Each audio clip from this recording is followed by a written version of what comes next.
Apenas duas, 40 anos, terceira causa. Um dos meus propósitos neste livro é não lhe pôr lágrimas. Entretanto, não posso calar as duas que rebentaram certa vez dos olhos de Natividade depois de uma rixa dos pequenos. Apenas duas, e foram morrer-lhe aos cantos da boca.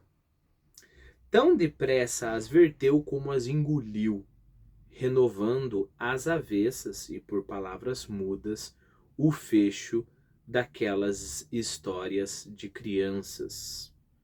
Abre aspas. Entrou por uma porta, saiu pela outra. Manda é ao Rei nosso Senhor que nos conte outra. Fecho aqui é remate, fim, conclusão, né? Embora eu nunca tenha ouvido, né, na vida real, as pessoas usando esse fecho, dá para entender, né? Então vamos lá, vamos só nos localizar. Eu, quando conto história para as minhas crianças, histórias pequenas, né, para os meus filhos, eu sempre termino com pim, piririm, pim, pim, a história chegou ao fim, quem gostou que bata palma para mim, né? Eu acho que eu peguei isso de uma das professoras dos meus filhos, né? Que é um bom remate, a criança fica feliz, bate palma, né? Esse é um ótimo remate também, né? Entrou por uma porta, saiu por outra. Manda ao Rei Nosso Senhor que nos conte outra, né? E aí a pessoa tem que contar mais uma história, né? Tá, mas o que isso tem a ver com as lágrimas? Tão depressa as verteu como as engoliu, renovando às avessas e por palavras mudas o fecho daquelas histórias de criança. Às avessas e por palavras mudas. Então ela não falou nenhuma fórmula, verti duas lágrimas, agora não vou verter mais.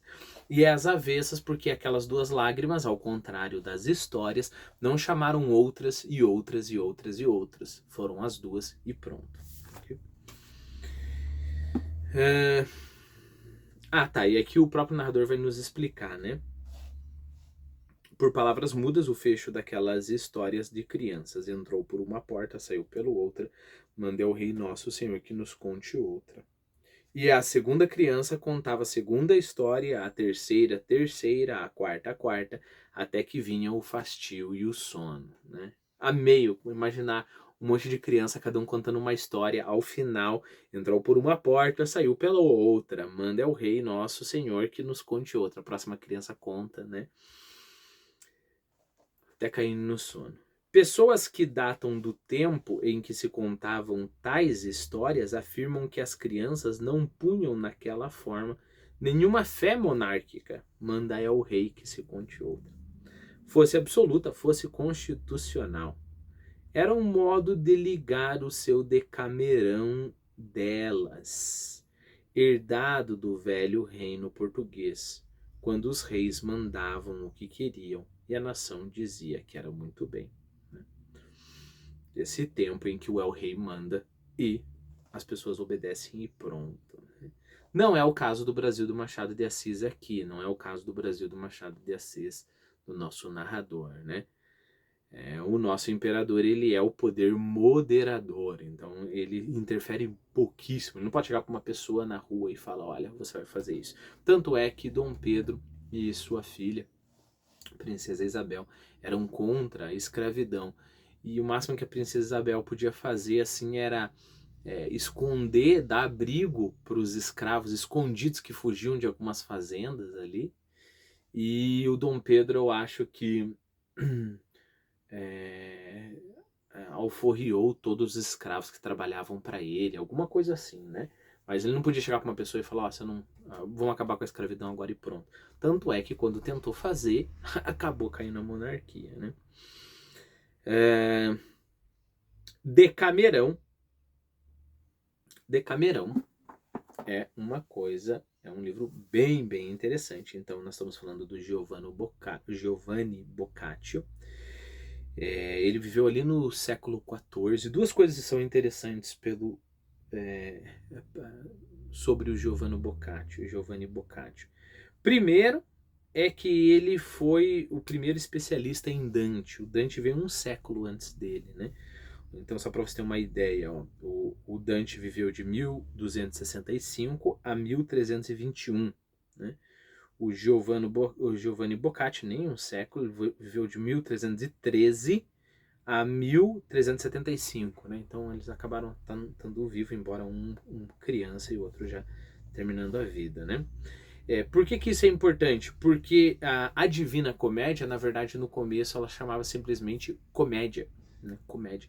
E foi o Boccaccio que falou que aquilo ali era divina, uma divina comédia. E o nome pegou, e até hoje nós chamamos Divina Comédia, Divina Comédia. Só que não tem muito a ver com o que tem aqui. O que tem aqui é o livro Decamerão, né?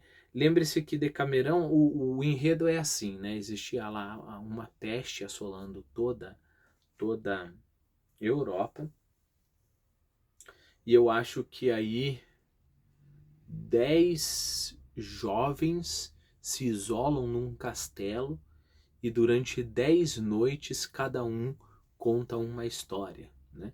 E aí no final dá 100 histórias, né? São várias histórias, um vai contando e o outro. Exatamente como aquele círculo de crianças que eu falei para vocês, né? Embora, já te aviso, as histórias do Decamerão não são histórias para criança, não. Eu posso te garantir que não são. Um dia eu ainda leio aqui no canal, ok? Então, por causa disso, cada noite, né, eles isolados naquele castelo, um contava uma história, seria a vez do próximo, depois do outro, essa estrutura, né? De uma narrativa maior, cheio de contos dentro. Essa também é a estrutura dos os contos de Canterbury, né? Do Chaucer, que é um livro bem, bem importante da literatura britânica, né? Essa história de cada um conta uma história, a coisa continua, né? Era um modo de ligar, quer dizer, de ligar uma história a outra, né? De ligar o seu Decamerão delas. Herdado do velho, então o modo herdado do velho reino português, quando os reis mandavam o que queriam e a nação dizia que era muito bem, né? Lembre-se que é o conselheiro que está falando isso. O nosso narrador é o conselheiro, que é o cara que está na política e tudo mais, né? Engolidas as duas lágrimas, Natividade riu da própria fraqueza. Não se chamou tola porque esses desabafos raramente se usam, ainda que em particular. Mas no secreto do coração, lá muito ao fundo, onde não penetra olho de homem, creio que sentiu alguma coisa parecida com isso. Não tendo prova clara, limito-me a defender a nossa dona. Em verdade, qualquer outra viveria a tremer pela sorte dos filhos, uma vez que houvera a rixa anterior e interior, a rixa no ventre. Agora as lutas eram mais frequentes, as mãos cada vez mais aptas, e tudo fazia recear que eles acabassem estripando-se um ao outro. Mas aqui surgia a ideia da grandeza e da prosperidade. Coisas futuras. E esta esperança era como um lenço que enxugasse os olhos da bela senhora.